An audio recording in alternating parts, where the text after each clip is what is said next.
तो ये अजामेल जो है ये पूर्व जन्म में ऐसे ही समाधि लगाने का अभ्यास था। कभी तो हठ योग करके समाधि लगने का इसने अभ्यास किया जिससे वो परिपक्व अभ्यास हो गया, और एक दिन सोते सोते इसका वो अब समाधि लग गई। समाधि लग जाती है तो मन बहुत दूर पहुंच जाता है, वहाँ की बकवादें देखता रहता है और शरीर को कोई आभास नहीं होता। उस समय बहुत ज़्यादा सर्दी थी, सर्दी का मौसम था, और ये अजामेल समाधि हुआ अचेत पड़ा था। और उधर से जो गणका वैसा बनी हुई है वो लड़की भी वैरागण थी, साध्वी थी। उसमें कहते अभी आपने सुना था कि दर्दबंद दरवेश है बेदर्द कसाई, जिसके हृदय में दया नहीं वो तो कसाई है, जिसके हृदय में दर्द है दुख है, दूसरे को दुख को अपना दुख समझता है, वो दरवेश है, वो संत है, साधु है, भक्त है। तो उस लड़की के मन में, उस साध्वी के मन में ये विचार आया। दूसरे लोग कहने लगे कि इसने एक हफ्ता हो गया, 3 दिन हो गए हैं, ये उठा नहीं है, इसकी समाधि लगी है। तो उस बहन के मन में ऐसा आया कि कहीं इसका साधु का शरीर नष्ट ना हो जाए, सर्दी ज़्यादा है, कहीं इसके प्राण ना चले जाएं। और कोई कपड़ा था नहीं इस भक्त ने, उस साधक ने अजामेल जो पूर्व जन्म में केवल एक कोपीन, एक लंगोट पर्दे पर बांध रखा था, बाकी नीवस्त्र था, कोई कपड़ा नहीं रखता था। उधर से वो साध्वी थी, उसके पास भी एक्स्ट्रा कोई कपड़ा नहीं था। तो उसने सोचा इस साधु का जीवन बचाना अति आवश्यक है। तो उस लड़की ने उस साधु के ऊपर लेट गई। वह उसके जीवन रक्षा करने के लिए, अपने शरीर का ताप देने के लिए वो बहन उस भगत के, समाधि लगाए हुए भगत के यानी उस अजामेल के शरीर के ऊपर लेट गई। अब लेट गई तो वो शरीर गर्म हुआ। कुछ देर के बाद उसके वो जो ऊपर ड्रामा देख रहा था वो खत्म हुआ। जब वो वापस आया एकदम शरीर से बाहर, तो ये तपस्वी जो होते हैं ये ततैये बन जाते हैं, भेड़। ये नहीं देखते तुम किसको डस रहे हो, जरा सा हाथ लगते जैसे भेड़ डंक लगा देती है, सर्प डंक लगा देता है, ऐसे बन जाते हैं, ये सिद्ध बन जाते हैं इन साधनाओं से। जो ही उस संत, उस भक्त की आंखें खुली, समाधि टूटी, अपने ऊपर एक स्त्री को लेटे हुआ देखा, तो उस जन्म में तो ये ऐसा साधक था कि स्त्री को टच भी नहीं करना से अपना धर्म भंग समझता था। तो उसने उस औरत को ये सोचा कि ये मेरा धर्म भंग करने की चेष्टा कर रही है, उसको श्राप दे दिया कि तू वैसा बनेगी अगले जन्म में। तो उधर से वो भी उससे कैसी थी, दया तो थी उसमें, ये तो साधु में होता है तभी तो भगवान की साधना की तरफ चलता है, दयालु जिसमें दया होती है। लेकिन जिसको साधना ठीक नहीं मिलती वो दयालु होकर भी दुष्ट कर्मों से नहीं चूकते। उधर से उस लड़की ने उसको श्राप दे दिया कि तू भड़ुआ बनेगा, अगले जन्म में तू भड़ुआ होगा, अर्थात व्यभिचारी होगा। तब जब उन दोनों का वो पारा सा उतर लिया छो का, फिर विचार करने लगे। तो उस लड़की ने कहा कि नालायक, मैं तो तेरे शरीर को गर्मी दे रही थी, मैंने तेरे जैसे निकम्मों की कोई आवश्यकता नहीं, मैं फिर घर क्यों त्यागती अगर मैं ऐसे कर्म करती। मैं तो, मुझे पता लगा कि 2-3 दिन से तू बेहोश पड़ा है, कहीं तेरा शरीर नष्ट ना हो जाए, मैं तो इसलिए तेरे शरीर को गर्मी देने के लिए, और कोई वस्त्र ना था मेरे पास, अपने ही शरीर से तेरी रक्षा कर रही थी। तब वो महसूस किया उसने भी कि बहन मेरे से गलती बन गई। अब वही तो बात है ना, कहते हैं तीर कमान से और वचन जुबान से निकलने के बाद वो वापस नहीं आता। तो सोच समझ कर हमने हर क्रिया बोल चाल करनी चाहिए। तो उसी के परिणाम स्वरूप वो तो वैश्या बन गई, वो बदचलन बन गया, दोनों का फिर संयोग हो गया। अब वो पति पत्नी रूप में, फिर उसके बाद उनका काफ़ी प्रेम बन गया।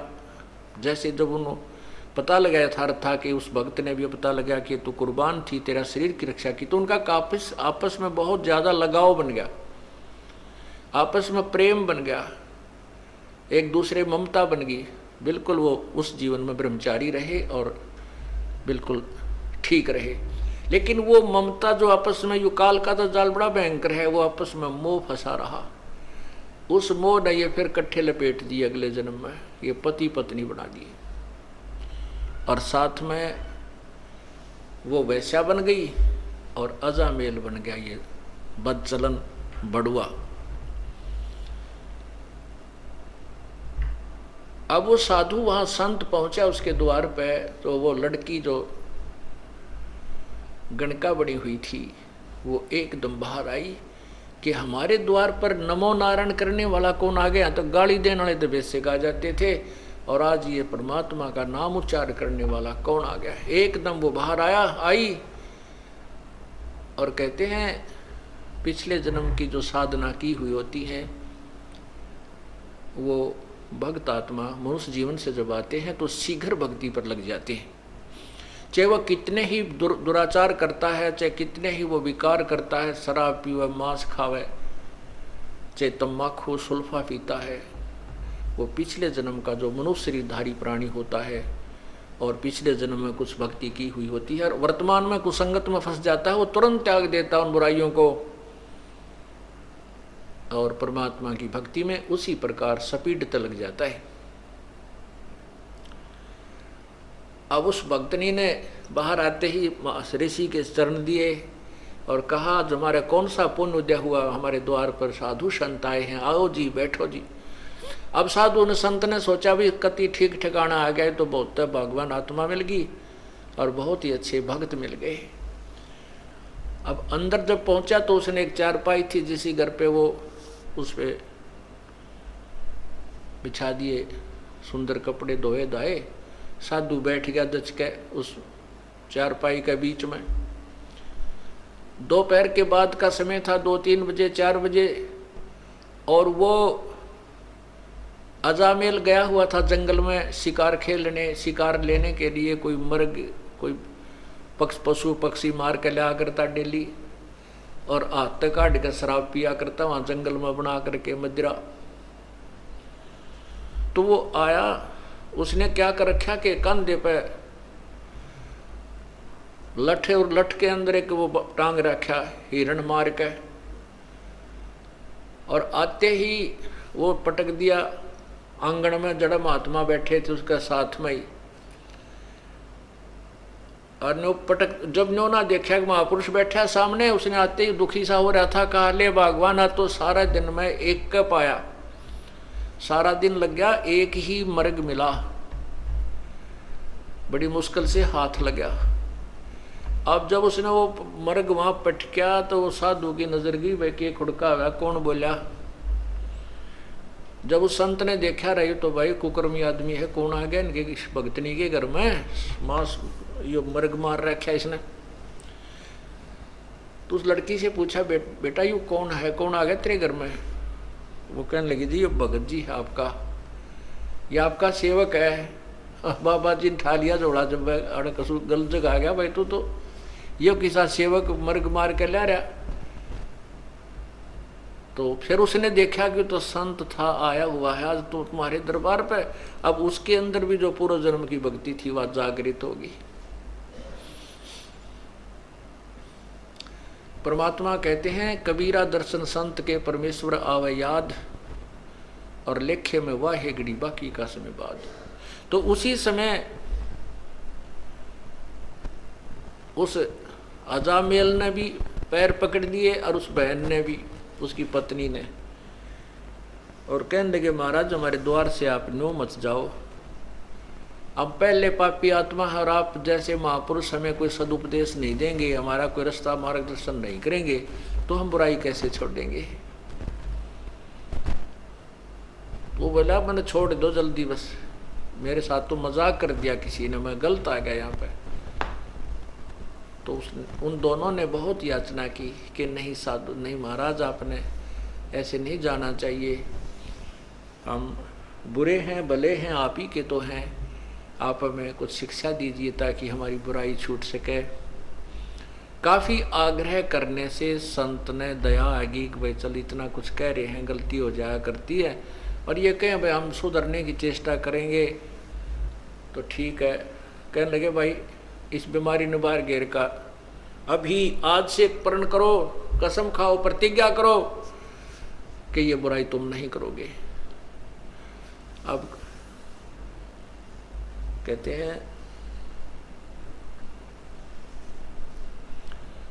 साधु दर्शन राम का, मुख पर बसे सुहाग, और दर्श उन्हीं को होते हैं जिनके पूर्ण भाग। अब वो पूर्ण भाग थे क्योंकि पिछले जन्म की कमाई थी, और किसी ना किसी जन्म में वो परमात्मा की शरण में रहे हुए होते हैं। जो प्रभु आते हैं प्रत्येक युग में आते हैं, और वही कमाई उनको मनुष्य जीवन दिलवाती रहती है। बाकी जो अन्य हठ योग आदि करते हैं वो तो मलाई यहीं खत्म खर्च करते रहते हैं, सिद्धियां प्राप्त करके या कोई राज्य प्राप्त करके फिर पैरेलल हो जाते हैं। तो उन्होंने उसी समय उस उठा के उस मर्ग को बाहर फेंक दिया और कहा महाराज जी बाजार से जाकर के हम बिल्कुल फ्रेश आटा लावांगे आपके लिए, अलग से भोजन बना देंगे, नहा धो के, आज के बाद हम कोई बुराई नहीं करेंगे, लेकिन आप हमारे द्वार से जाइयो मत, हम शाकाहारी हो जाएंगे। अब उस संत ने कहा भाई ठीक है।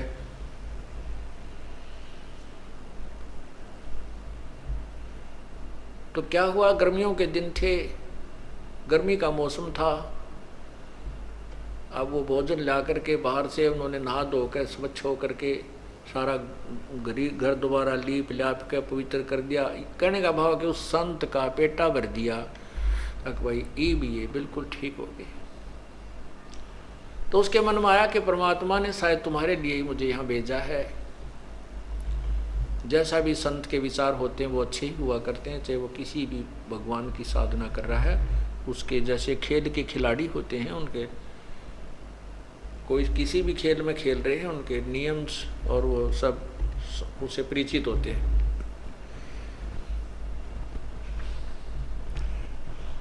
अब रात्रि के समय साधु तो भजन करने लग गया और वो दोनों जने पंखा लेकर के खड़े हो गए बारी बारी।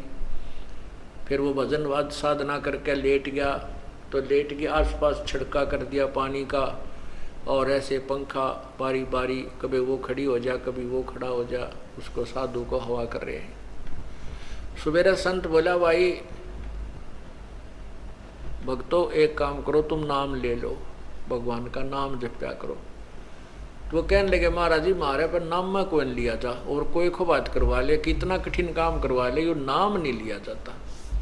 तुलसी पिछले पाप से हरि चर्चा ना भावे, जैसे जबर के भेगते भाई भूख विदा हो जावे। ने बोले जी नाम नूम ताम लेते नहीं, बाकी आपके चेले पक्के हो गए, आप बुराई नहीं करेंगे, आपने कसम खा ली। तो संत ने सोचा अपने आत्माओं जैसे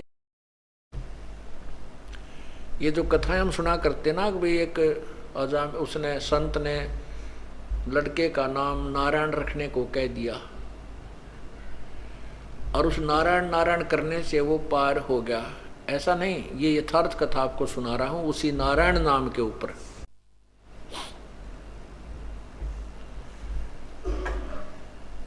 तो संत ने सोचा भाई इनके निकम्या के काम बिगड़ गए, घने पाप घने इकट्ठे हो गए, इसलिए इनके राम नाम में रुचि नहीं बन सकती, तो क्यों ना ऐसा तरीका कर दूं कि ये भगवान का नाम उच्चारण करने लग जा। ने बोला भाई तुम्हारा लड़का होगा 10वें महीने, लेकिन उस लड़के का नाम जो मैं बताऊं वही रखना, उसका नाम तुम नारायण रख लेना। दोनों ने करबद्ध होकर कहा कि प्रभु जैसे आपकी आज्ञा, आपकी दी संतान जो होगी पुत्र होगा तो उसका नाम हम नारायण रख देंगे। ऐसा ही हुआ, लड़का हुआ, लड़के का नाम नारायण रख दिया। अब छोटा बालक बुढ़ापे में बहुत प्यारा लगता है, छोटा बच्चा वैसे भी ज्यादा प्रिय होता है, लड़का हो चाहे लड़की। तो वो लड़का जब उसके इतना मोह हो गया उस नारायण नारायण करता, वो लड़का थोड़ी इधर उधर हो जाता, घंटा 2 घंटे ना आता, तो वो नारायण नारायण करता हुआ उस बालक ने ढूंढ के लाता। चाहे वो जंगल में कितना कोई बेर ब्यार खाने गया हुआ होता, फल खाने के लिए, वहीं से ढूंढ के ले आता। अरे कित गया तेने, अड़क खा जाएंगे हैं जंगली जानवर, बेटा दूर मत जाया कर, भयभीत रहता। उसके अंदर इतना मोह बन गया। एक दिन उसकी अचानक मृत्यु होगी, क्योंकि उसका समय जो है ना, उसकी मृत्यु होगी। उस अजामेल की मृत्यु होगी तो उसको यम के दूत ऊपर लेकर गए धर्मराज के दरबार में, जहां अकाउंट होता है एज का, कर्मा का, कितनी आयु थी, कितने समय में यू मरा, इसने कैसे पुण्य कितने पाप किए। जब उसकी मृत्यु होगी तो उसकी पत्नी ने देखा कि तो मर गया अचानक। 2-4 दिन से वो अस्वस्थ भी चल रहा था। उसकी मृत्यु होते उसकी पत्नी ने हाहाकार मचा दिया। उसका कोई साथी था नहीं, ना कोई गांव का सहयोगी था, सब उससे नफरत करते थे। तो उसने सोचा इसका अंतिम संस्कार यहीं अपने आंगन में ही कर देती हूँ। उसको घसीट कर एक साइड में कोने में रख लिया और उसके ऊपर लकड़ डालने शुरू कर दिए। लकड़ लाने लगी, इधर उधर से इकट्ठे करके चिता बनाने लगी। 1 घंटे 2 घंटे के बाद उसकी वापस चेतना आ गई, वो जीवित हो गया। तो ऊपर उसने देखा, वो जब वापस आया तो उसकी पत्नी बुरी तरह रो रही, वो लड़का भी रो रहा और उधर से वो चिता बना रही, लकड़ी ढो ढो के इकट्ठे करने लग रही। तो वो कहने लगा तू क्या कर रही है, क्यों रो रही है, क्या हो गया घर में। तो अपने पति को जीवित देख करके उसको खुशी तो हुई, लेकिन जो दुख वो महसूस कर चुकी थी वो दुख अभी भी उसके हृदय में विद्यमान था। और रोती रोती कहने लगी आप मर गए थे, आप जीवित कैसे हो गए, आप तो चले गए थे हमें छोड़कर। इस दुख में रो रही थी कि अब हमारा कौन है यहाँ पर, मैं किसके सहारे रहूंगी अकेली जंगल में, मेरे ऊपर तो पहाड़ टूट गया था। तब उसका यकीन हुआ रे सचमुच मैं तो मर गया था। क्योंकि ऊपर जब धर्मराज ने उसको कहा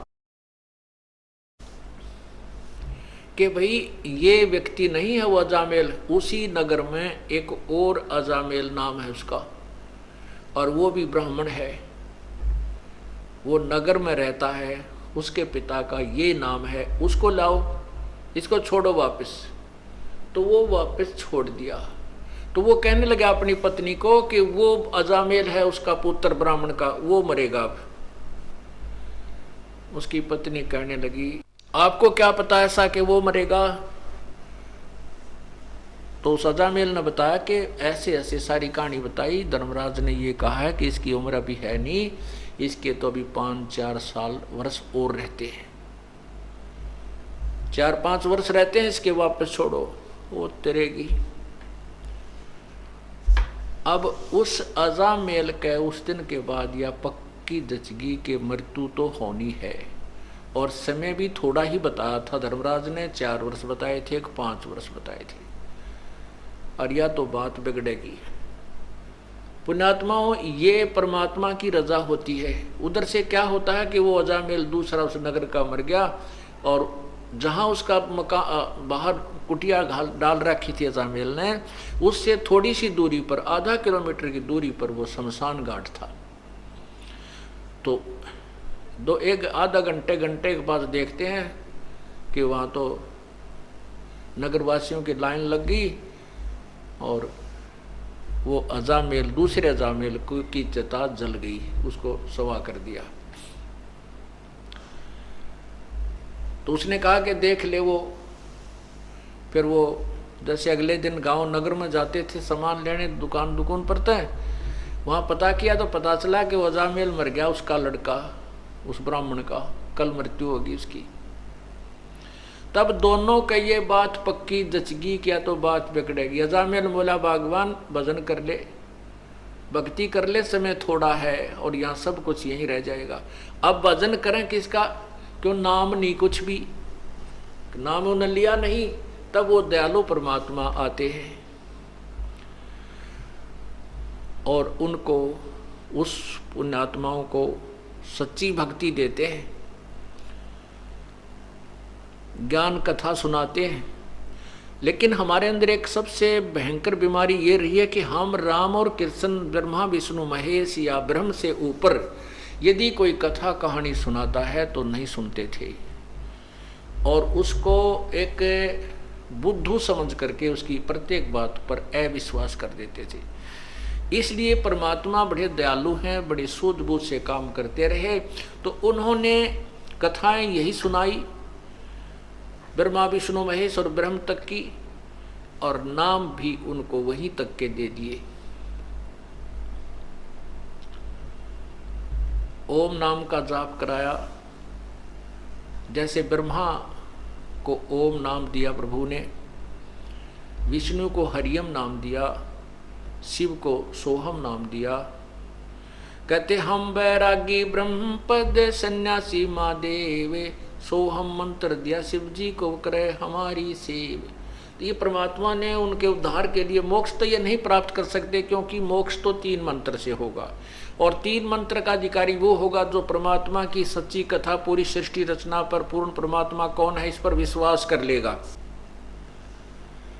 सारना, ये जो 3 मंत्र का जाप उसी को दिया जाता है जिसकी नस नस में, अर्थात पूर्ण रूप से जिसका विश्वास परमात्मा पूर्ण ब्रह्म कबीर भगवान में हो जाता है कि वही मोक्षदायक है, उसी की पूजा से पूर्ण मोक्ष होता है, और अन्य भगवानों की सतीथि से वो परिचित हो जाता है। ये भगवान नाशवान है, अविनाशी नहीं है, और इनकी साधना से जीव को इतना लाभ होता, स्वर्ग गया, फिर मृत्यु, फिर स्वर्ग गया, फिर नीचे आया, फिर स्वर्ग गया, फिर 84 लाख योनियों भोगी। इस तरह का ये रहट जैसा कुआं, अर्थात ये चक्र अन्य भगवानों की साधनाओं से चलता ही रहेगा। पूर्ण परमात्मा की भक्ति से पूर्ण मोक्ष होगा। तो इसलिए परमात्मा जैसे पहली बार आए, ब्रह्मा को ओम नाम दिया, क्योंकि वो वेदों में ओम नाम से दृढ़ था कि इसके अतिरिक्त कोई मंत्र नहीं है। तो उसका नाम भी, उस नाम का जाप भी पूर्ण संत से लेकर ही किया जाए तो ही लाभ होता है। इसलिए विष्णु जी को हरियम जाप दिया, विष्णु और लक्ष्मी दोनों को, सावित्री और ब्रह्मा को ओम दिया, और शिव को और पार्वती को यही मंत्र दिया। क्योंकि ये तत्व ज्ञान है, धीरे धीरे समझ में आएगा आपको। अभी तो हमने केवल ये कथाएं सुन रखी थी, छोटी मोटी कथाएं थी, या संतोषी माता के व्रत की कथा सुन रखी थी, और ये कथा हम नहीं सुन पाए थे, और पूर्ण परमात्मा के बारे में तो हमें परिचित थे। तो तत्व ज्ञान का धीरे धीरे समझ में आएगा कि ये मंत्र कहाँ काम करते हैं, कैसे करते हैं, कैसे राहत देते हैं। तो इस प्रकार फिर वो अजामेल पूर्ण परमात्मा आए, और उनको आकर के फिर मंत्र दिया अजामेल और उस लड़की को। उन्होंने फिर उस भय से, उस डर से साधना की कि झूठा संसार है ये, जब यहीं छोड़ जाएंगे और समय बहुत कम रह गया है, और भक्ति नहीं की तो वहां यम के दूत ऐसे पीट रहे थे, ऐसे डाल रहे थे नरक में, कोई नहीं सुन रहा था, उठा उठा कर फेंक रहे थे, हाहाकार मचा था। तो कई ऐसे जो व्यक्ति हैं नास्तिक टाइप के, या ज्यादा चतुर मानते अपने आप को, वो कहते हैं कि ये कथाएं जस्ती नहीं कि भगवान के घर में भी धोखा लग जाता है क्या, कि मरना किसी को होता है, मार कोई दिया जाता है। भगवान के घर में कोई धोखा नहीं लगता। ये तो उन व्यक्तियों के ऊपर रहम होता है, उनके लिए गोल्डन चांस देता है परमात्मा, जो पुण्यात्मा गणी होती है, उन्हीं को ऊपर दिखा करके वापस छोड़ दिया जाता है, कि ताकि ये यहाँ की यथार्थता को पहचान कर फिर संसार को आसार समझ के अपना काम बना ले, भक्ति पर दृढ़ हो जाए। उन पर विशेष कृपा होती है।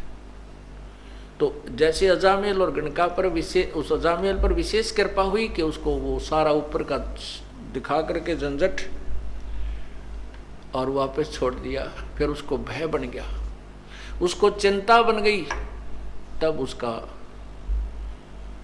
अजामेल और गणका वो दोनों विमान में बैठ करके स्वर्ग गए।